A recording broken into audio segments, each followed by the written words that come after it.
What is up, Dynasty Leaguers? Welcome into the fourth video of this 12-part series running through my 101 through the 112, the first round of a 2021 rookie draft. And so far, we've already covered 101 to the 1.03. So if you missed those, please go back and check those out. We hit on Najee Harris as my 101, Travis Etienne as my 102, and surprise, surprise, Javonte Williams as my 1.03. So it's time to start getting into these wide receivers. So today's 1.04 video is on the consensus wide receiver one, at least in terms of DLF ADP, Jamar Chase. So let's get it going.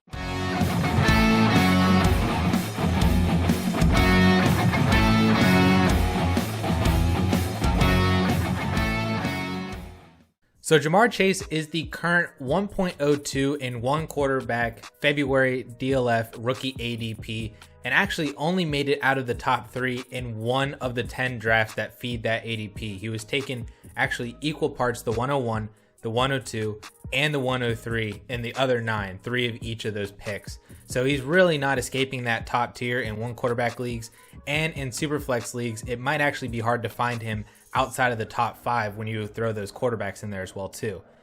But for me, he is my 1.04. That's just kind of how I like to structure and build out my dynasty rosters. That's why I've had Javonte Williams at my 1.03. You can go kind of tune into that process a little bit more in that video. But today for the 1.04, we're diving into Jamar Chase, who is a fantastic wide receiver, but we didn't actually get to see anything out of him in 2020 because he opted out of LSU due to COVID. So only really have 2 seasons, and outside of that, I mean, basically just have one entire season that all of Jamar Chase's hype and draft pedigree is being based off of. But let's dive into Jamar Chase's college stats. So 2018, he's an 18-year-old freshman coming into LSU, only registers 23 receptions, 313 yards, and 3 touchdowns. He was the wide receiver 2 behind Justin Jefferson, who was then a sophomore, and Joe Burrow was throwing the ball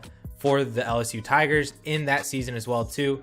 2018 season, not a whole lot happening. He was actually competing with a bunch of other wide receivers and tight ends as well too. A bunch of them have like 20 to 23 receptions that year. And it was really Justin Jefferson who made his mark as the wide receiver 1 and the true alpha receiver for that LSU team, and really showcased, even before his explosive 2019 season, before entering the draft last year, just how good Justin Jefferson was. And of course, we all know how good he is in the NFL now, playing for the Minnesota Vikings. But then you move on to 2019, Jamar Chase's sophomore season at 19 years old. This is the huge explosion. This is the Joe Burrow LSU national championship team. Giant explosion. Jamar Chase totaled 84 receptions for 1,780 yards and 20 receiving touchdowns, led the FBS in both receiving yards and reception touchdowns, and worked his way all the way to winning the Biletnikoff Award, which is the college football award for the best wide receiver.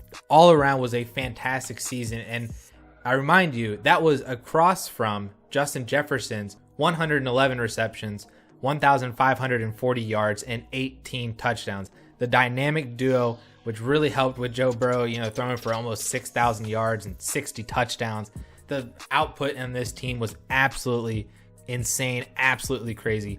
We all know, like I said, how good Justin Jefferson is, and Jamar Chase was doing the exact same thing as Justin Jefferson, if not actually at a more efficient clip. He averaged 21.2 yards per reception, as opposed to Justin Jefferson's 13.9, which was still great, but Jamar Chase was that field stretcher. He was the guy who was running straight downfield. Joe Burrow, with his insane accuracy, was finding him on long balls. 21.2 yards per reception is absolutely bonkers. So then, of course, junior season, as I already mentioned, opted out due to COVID to prepare for the NFL draft, and that is where we are right now. And so, like I said, we only really have that one season, the huge explosive 2019 college football record-breaking shattering season from Jamar Chase and that LSU offense. But there's a lot to really like from Jamar Chase, especially from an analytics perspective. And so when I dove into the analytics for wide receivers, is definitely different than running backs. In the first 3 videos, I ran through analytics on running backs, looking at different markers and whatnot.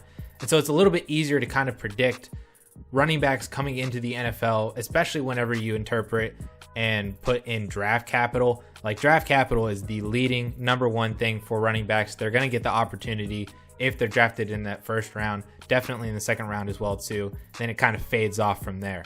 So wide receivers is a little bit different. We start to introduce things like breakout age, dominator rating, all that sorts of stuff. There's new things like yards per team pass attempts. There's a lot of analytic numbers that can be thrown around and talked about, and it can be really confusing, especially for newer people or somebody else who's trying to get new into diving into wide receiver analytics to really find what's meaningful and what's not. So for the purpose of this video and for the rest of these wide receiver videos, I'm really only going to be focusing on breakout age, which is super, super important when it comes to the NFL. There's been a bunch of studies done that shows that breakout age is definitely very highly correlated with success in the NFL. I did some research of my own for you guys just to kind of highlight and showcase some of what I'm talking about here. So if you were to actually dive into this and look at the hit rates, and by hit rates, I mean just one top 24 season, one wide receiver 2 season in the NFL. That's actually a lot harder to do than some people might make it out to be. They might say, well, only a top 24 season, that's kind of easy to do, but like, not really. Like, when you look at the list of top 24 players, especially guys who do it multiple seasons, it's a very select group, and it's actually pretty difficult to be able to do that, especially on a year-to-year basis.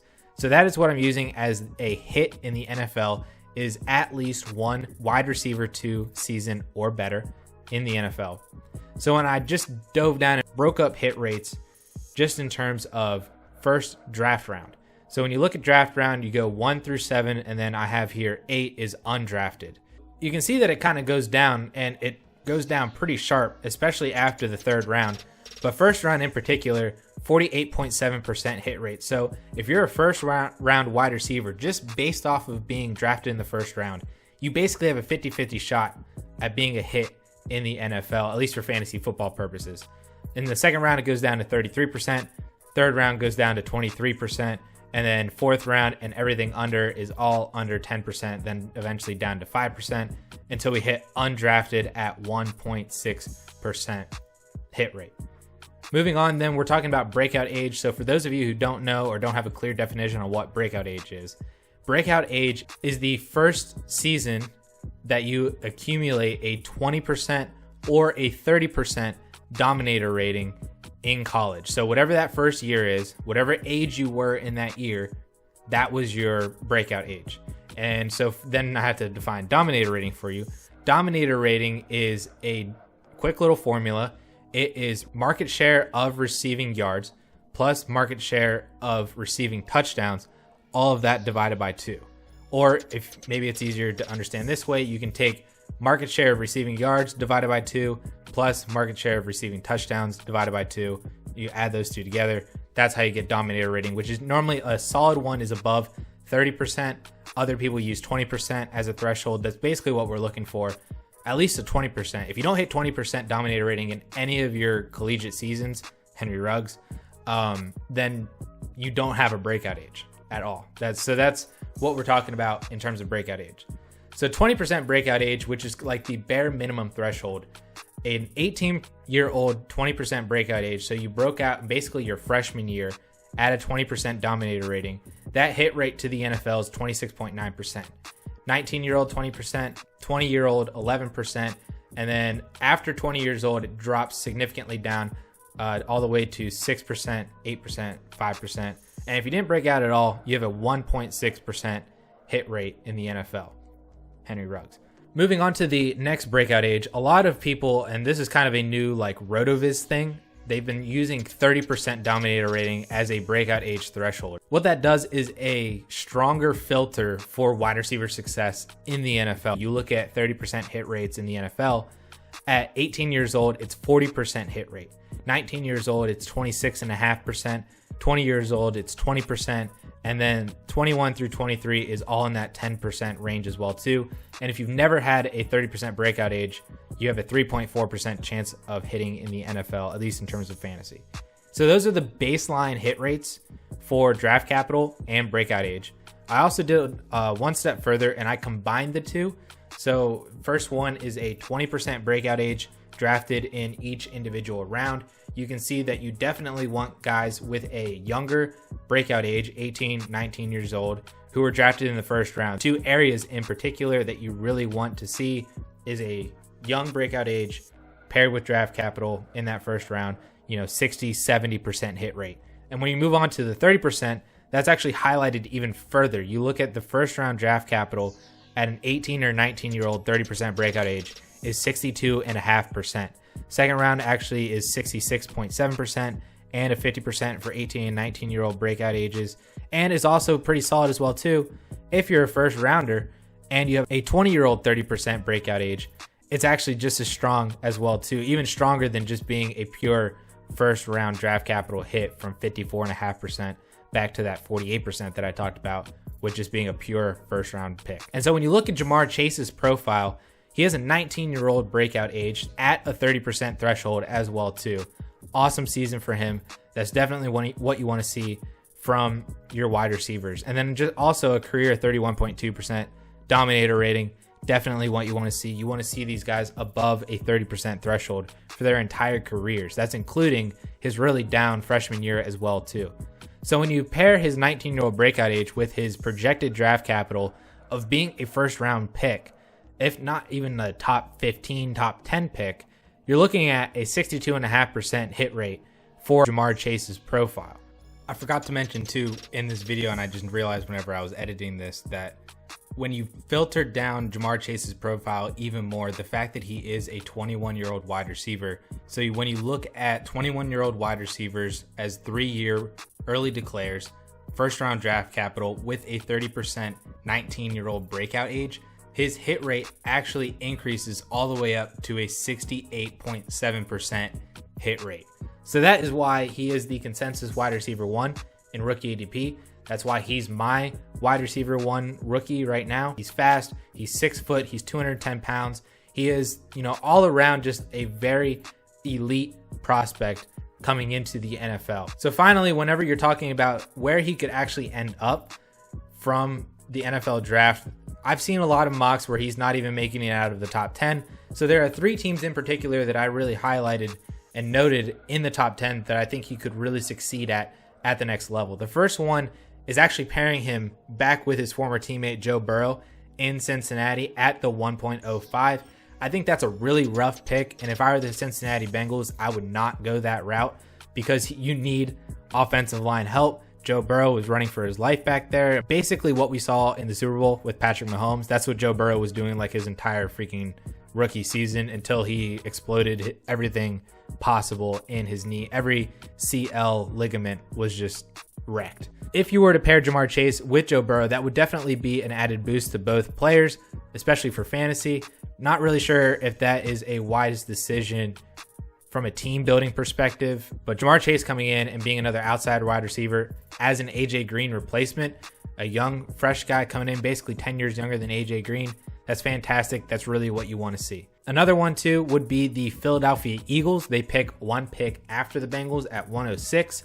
I really think that the Eagles need some more offensive weapons. That's been Carson Wentz's Achilles heel for the past entire career for Carson Wentz. He gets traded away. Jalen Hurts now comes in. He still needs weapons. I want to say that he's not a great passer. I mean, yeah, that he's not Patrick Mahomes or by any standpoint, but he's an okay passer. But the problem is he doesn't have anybody to throw to. He has Jalen Reagor and Travis Fulgham and Dallas Goedert. If you insert Jamar Chase in there, he's going to be a target monster, and he could definitely be a guy that showcases both his speed and his ability to separate and really turn into a viable asset in fantasy football with the Philadelphia Eagles. The next one is going to be the Detroit Lions, who pick one pick after the Philadelphia Eagles at 107. You think about the Detroit Lions, everybody's been talking about them franchise tagging Kenny Golladay, which is a major possibility. But Marvin Jones is also a free agent and it doesn't look like he's going to re-sign. So they're going to need somebody else opposite of Kenny Golladay.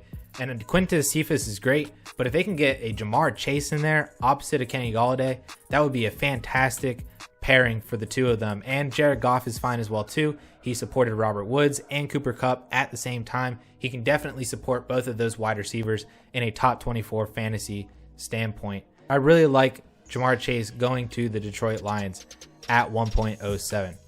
Finally, I picked one other team that would be a really cool team to see him go to if he makes it out of the top 10. I'm not sure if he makes it out of the top 10, but we saw last year none of the wide receivers in last year's class were actually drafted in the top 10. Even CeeDee Lamb, the projected wide receiver 1 in the class last year, fell all the way to the 18th overall pick to the Dallas Cowboys. So I put one team on here that I could see as a really good pairing for him for fantasy if he falls that far, and that would be the Indianapolis Colts at pick 21 overall. I don't expect him to be there for their pick, but if he would happen to be there and they decide to go that route, he would definitely be a fantastic player for Carson Wentz, who again is in like another situation just like Philadelphia. They don't have the weapons right now. T.Y. Hilton is a free agent. Zach Pascal is a restricted free agent. Jack Doyle is probably going to get cut. They really only have Michael Pittman on the roster right now, even though they could definitely sign other people, but they can't go into the NFL season